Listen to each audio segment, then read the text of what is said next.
The situation in Gryffindor this year is very good. Because of the existence of Miss Granger, the little lions are now firmly in the first place. And this morning's class is Professor Snape's potions class. Hermione whispered in his ear.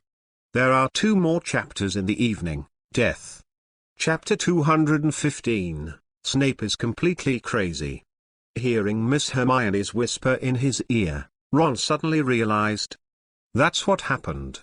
Speaking of which, today is Snape's first class of the new semester. I don't know if Professor Snape would be excited to see Harry, whom he hadn't seen for a long time, in class. Take these potions if you want. Anyway, I have more here. Ron smiled and pushed the bottle of potion in front of Harry, he said with interest. After all, no one could refuse a small request from the poor, weak and helpless Harry. Thanks. Harry picked up the potion that was in front of him, and in the bright sunlight it showed a pure white color, like colorless and odorless water.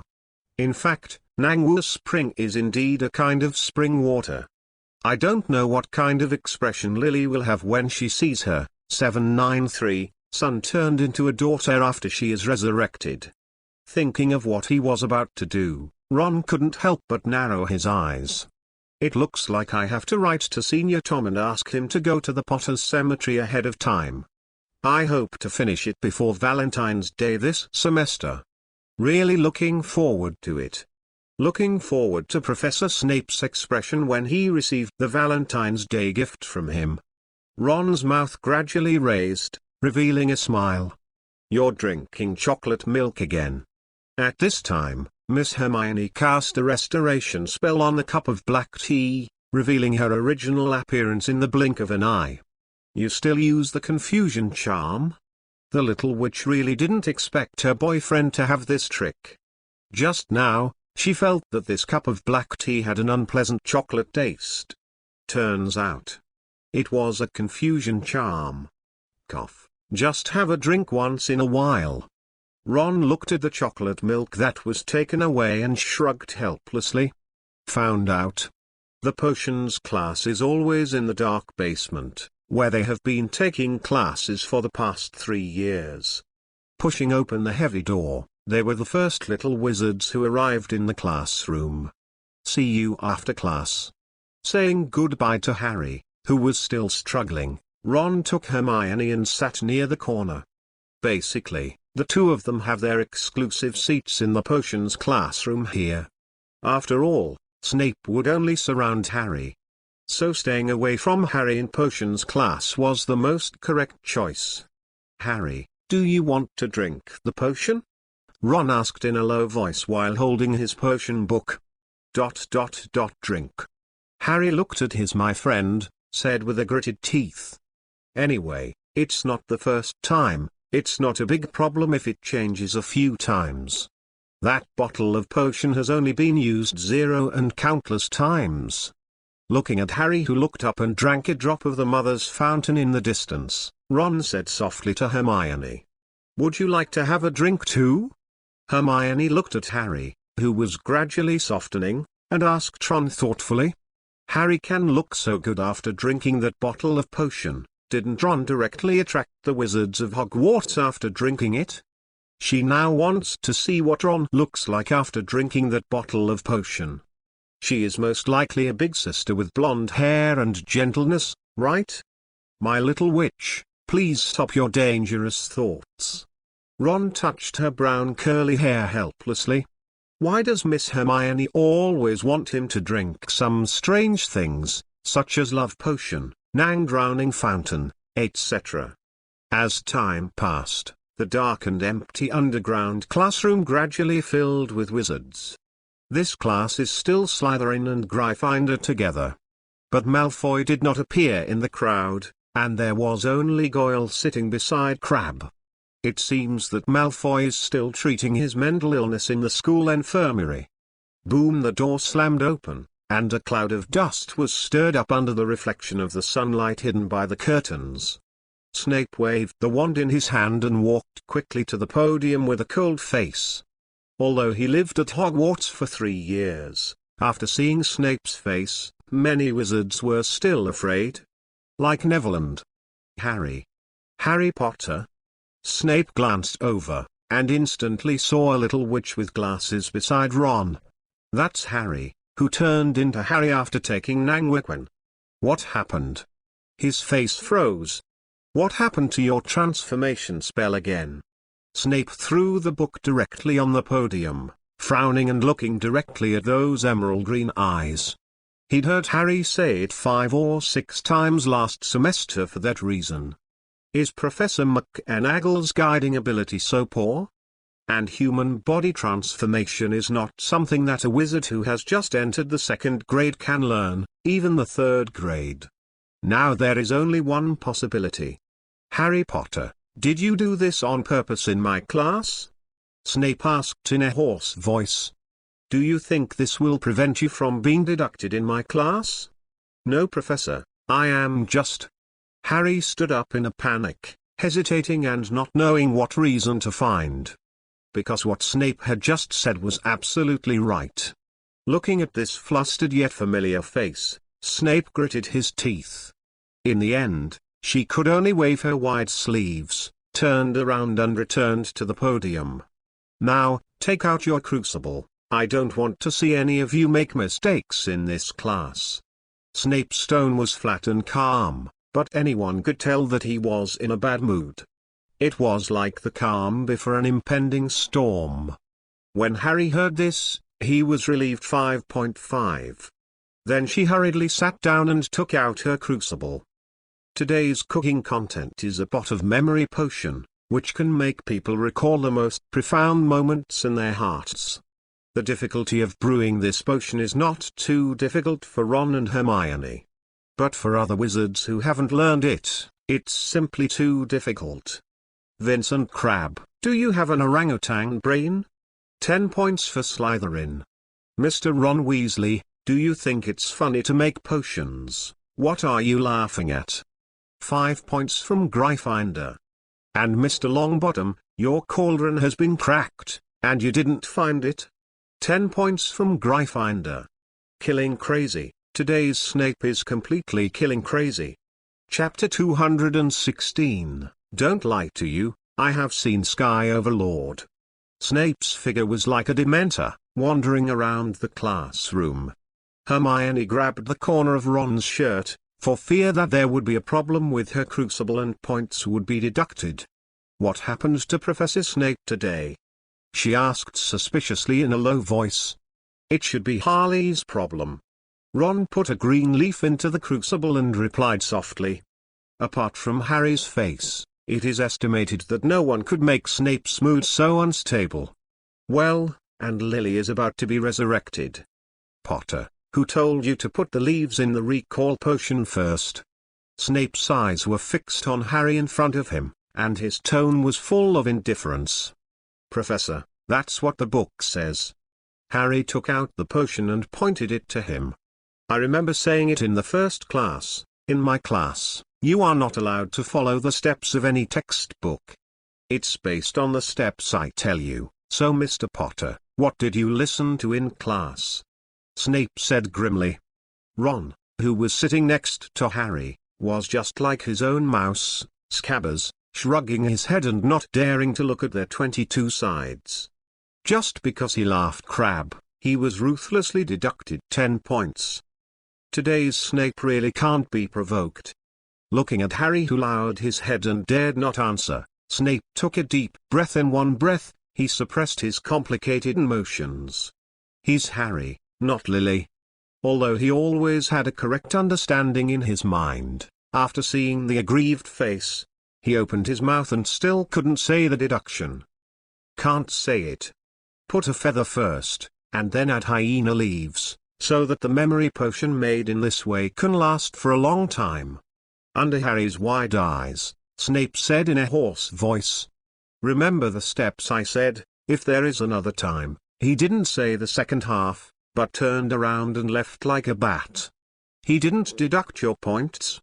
After Harry sat down in a complicated manner, Ron immediately leaned over and asked in disbelief. although it's okay to not deduct points in normal times, but today's Snape is obviously insane, so there's no deduction? You must know that he was deducted 5 points for just laughing softly. It's too unfair, it's just a distinction. Ron thought angrily. I do not know why either. Harry shook his head in response. But there was already a faint guess in her heart. Recalling the gnashing of teeth that day, Sirius, and the mother's face he saw in the mirror of her eyes. Thinking of this, she couldn't help shivering. I can't think about it any longer. No, I'll share some of the potion that Ron gave you, Ron said ruthlessly. Since potions is a major course, there is no conflict with other elective courses. Ron and Hermione were not so busy, so they were going to go on a date by the Black Lake. In the potions class this morning, almost half of the young wizards were deducted points. Whether it was Gryffindor or Slytherin, Snape did the same and showed no mercy. As for the extra points, that's even more of a no. Even the potion that Ron and Hermione brewed nodded after Snape glanced at it and left. There is absolutely no mention of bonus points. Wait for us. Harley ran over panting, her long hair blocking her glasses and sight. The effect of Nanguiquin is not over yet, which means that Harley will not be able to recover until at least the evening. These hairs really get in the way. She put her long hair behind her ears and complained. The girl's body is really not used to it. Especially when going to the toilet. What's wrong? Ron touched the tip of his nose and asked suspiciously. What are you two going to do? Harry asked helplessly.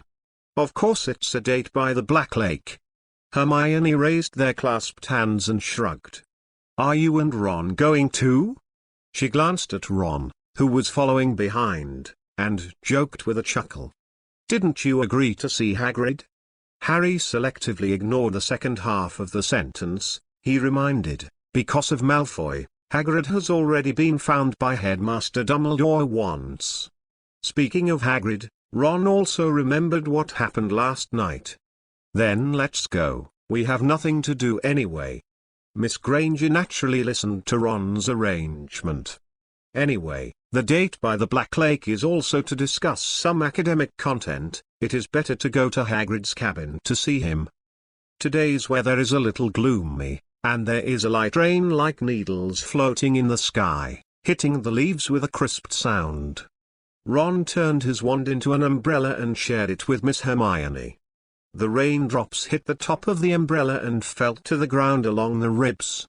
Isn't there magic? Why are you still holding an umbrella?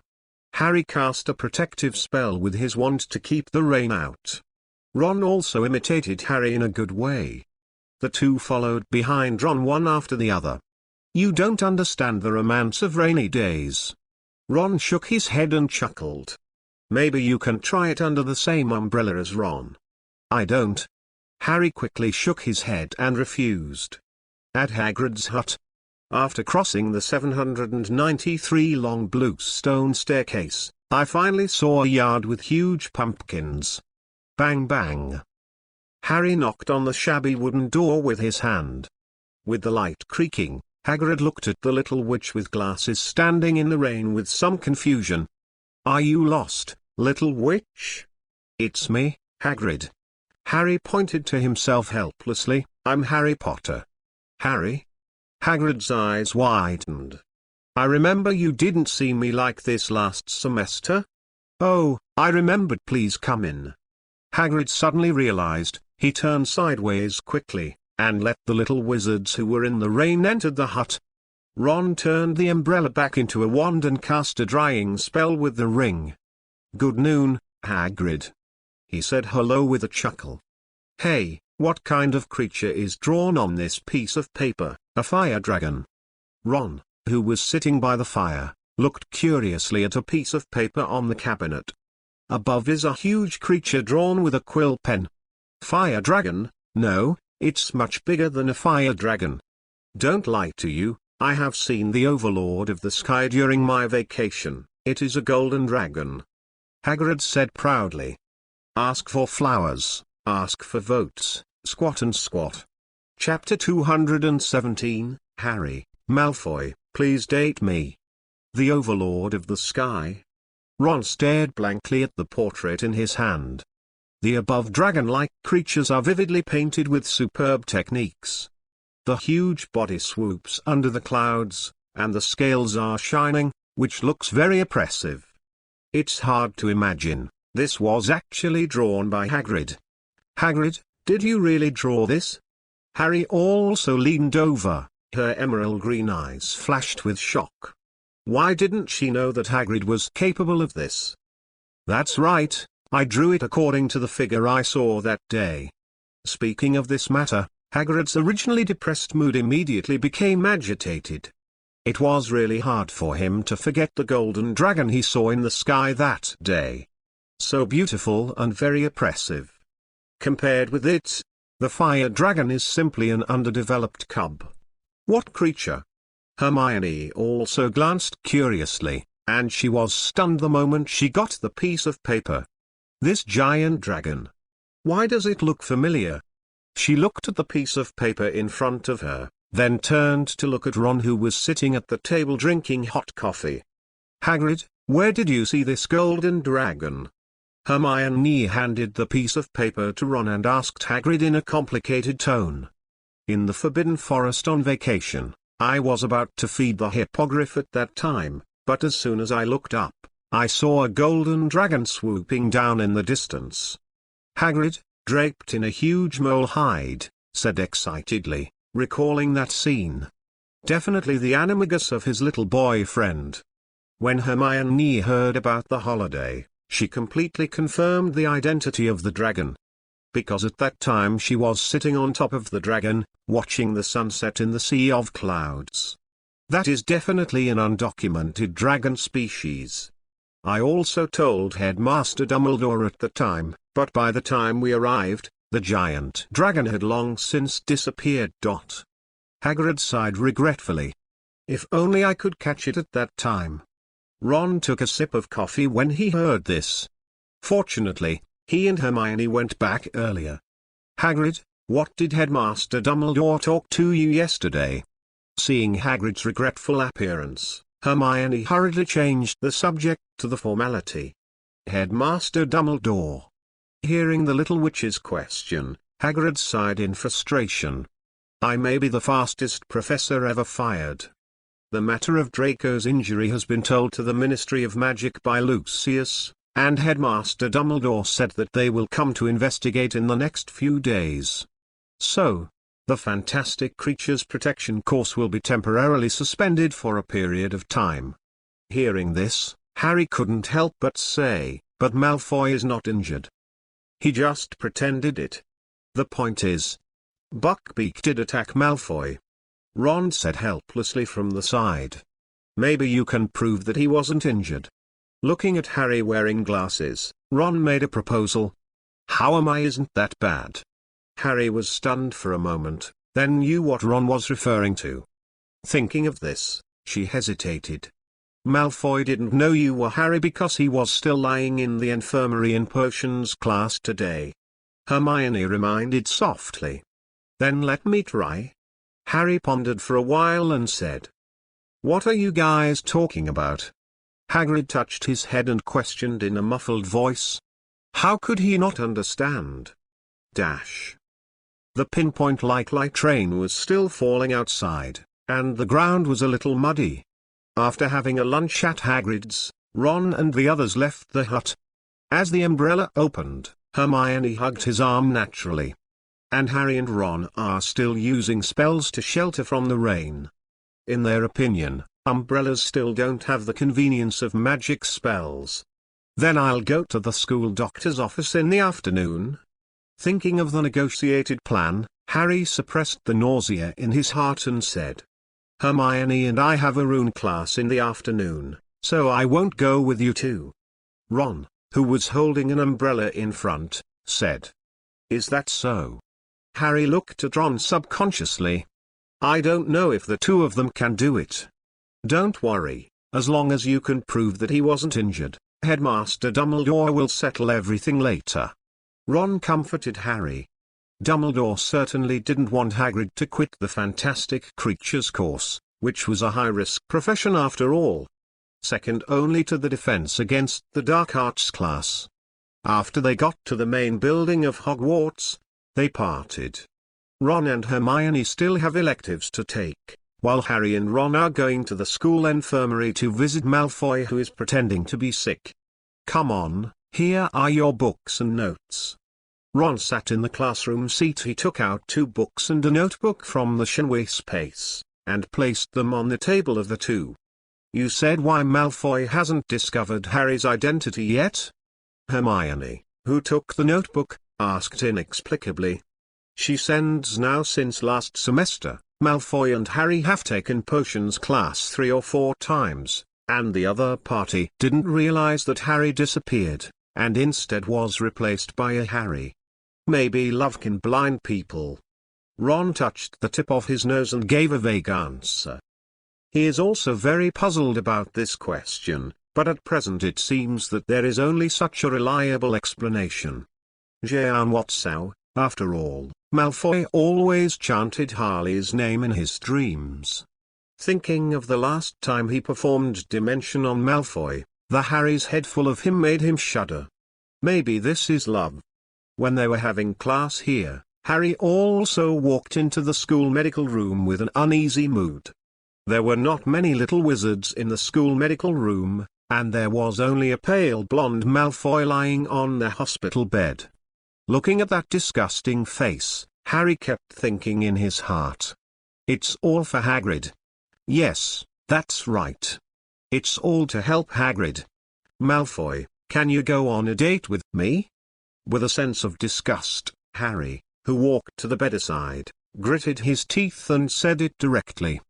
And Malfoy, who was lying on the hospital bed and was reading the daily newspaper, turned his head in a daze after hearing this familiar and pleasant voice. Harry, didn't you transfer schools? Chapter 218, Malfoy won't do anything to you, will he? Harry? The daily newspaper in Malfoy's hand fell to the ground, and he stared at the little witch who didn't know when he was standing beside him. Long black hair, round eyeglass frames, those impressive emerald green eyes, and the Gryffindor robe he was wearing. It's Harley, that's right. But didn't Ron say she transferred schools?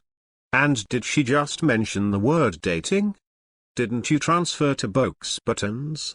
Malfoy asked subconsciously. I am transferring back this semester. Harry suppressed a smile and replied. Although this answer sounds very perfunctory, Malfoy has no doubts. Did you come to the infirmary specifically to find me on a date? He said happily. No. That's right. Harry had already given up on it completely. She looked at Malfoy with half-squinted eyes and said, So can you get out of bed and go out with me on a date now? You should know that I was attacked by that hippogriff.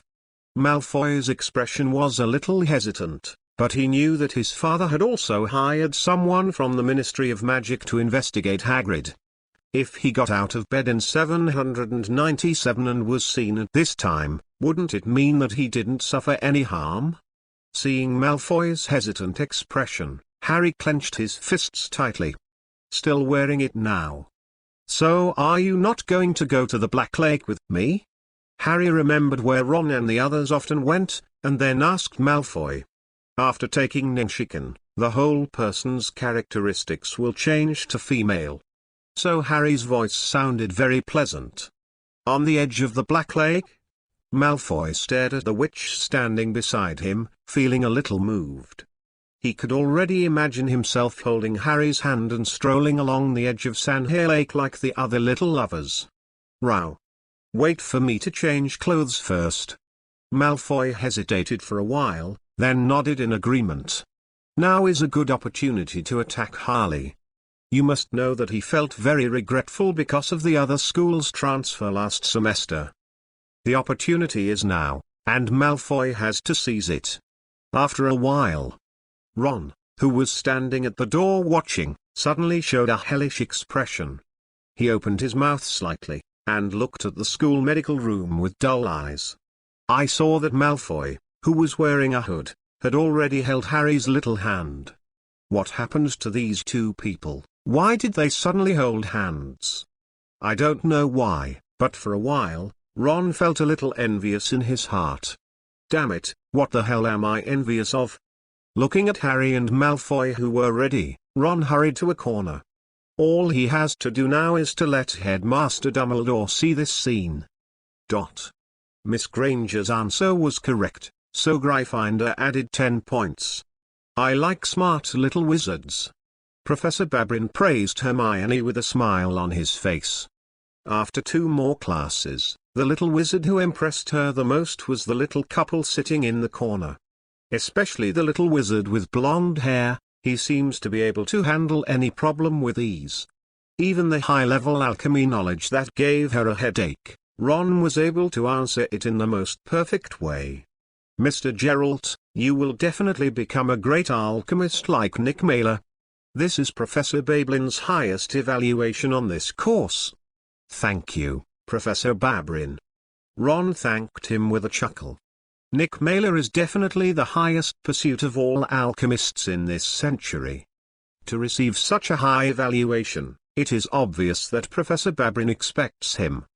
After class, Hermione dragged CCFF Lorne into the auditorium, ready to finish dinner ahead of time, and then use the time changer to take another astronomy class.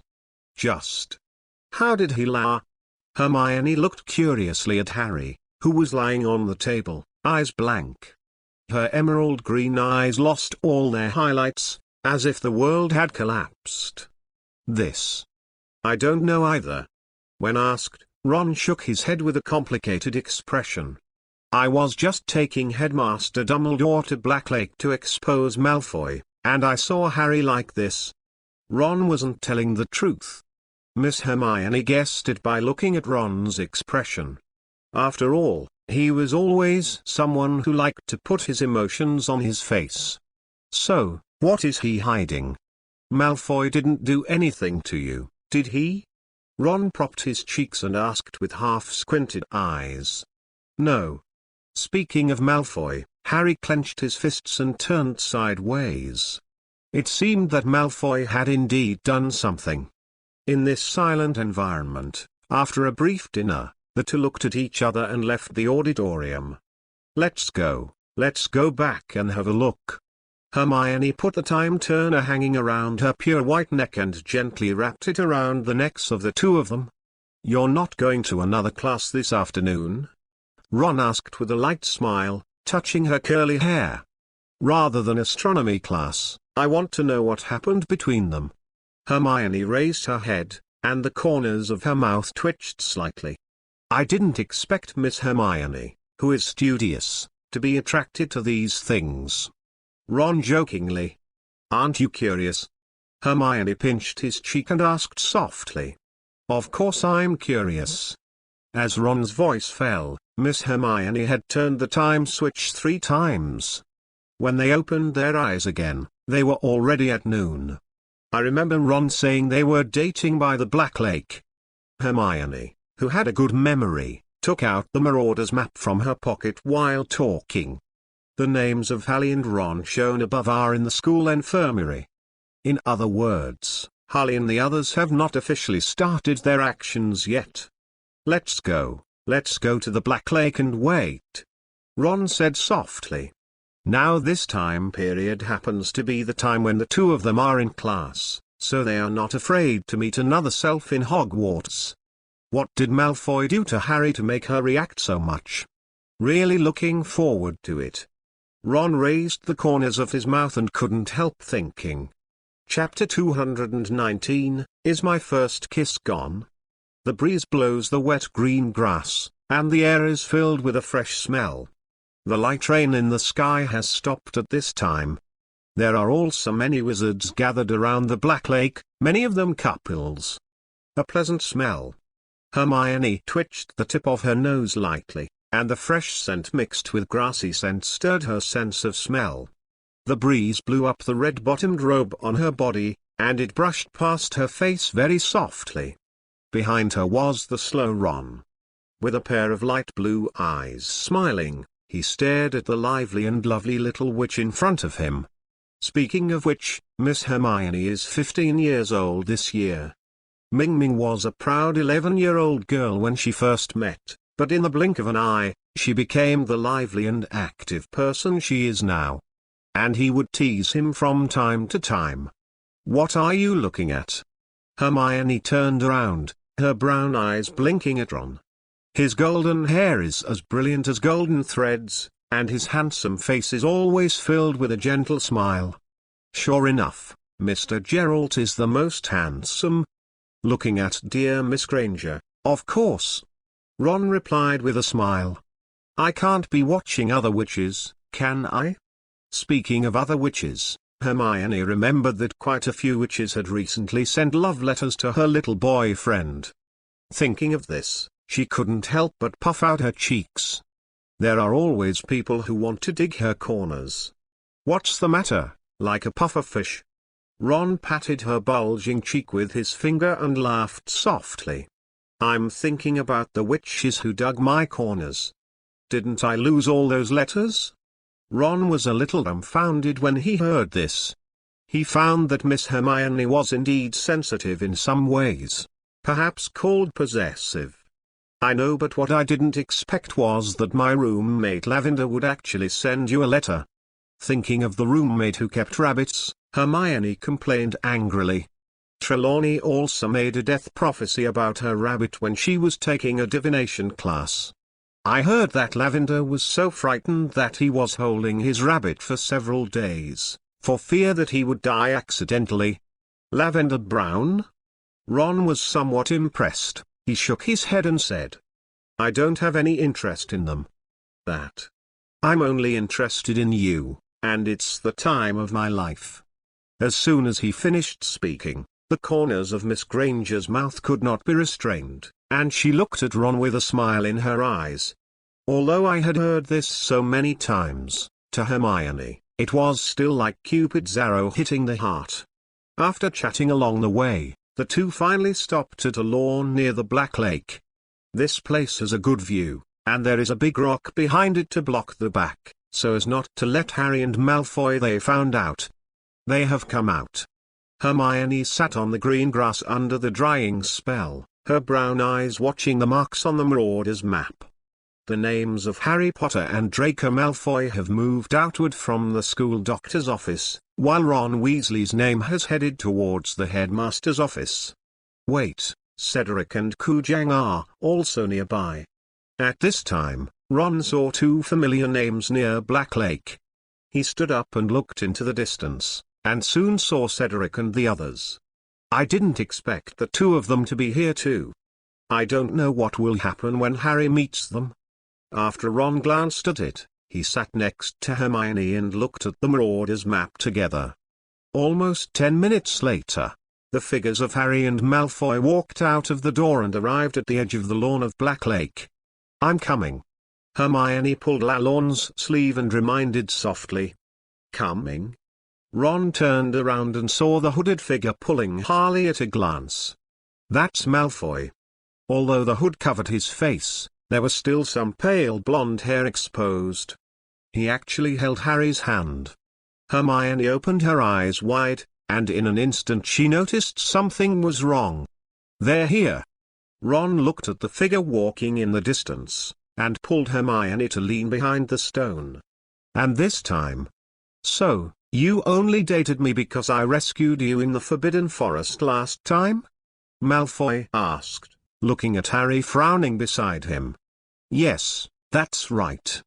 Harley endured the intense discomfort in her heart, and nodded with a forced smile. "Why hasn't Ron come yet?" he thought anxiously. "Are you tired?" Looking at Harry's frowning expression, Malfoy couldn't help but say, "Let's go over there and have a rest."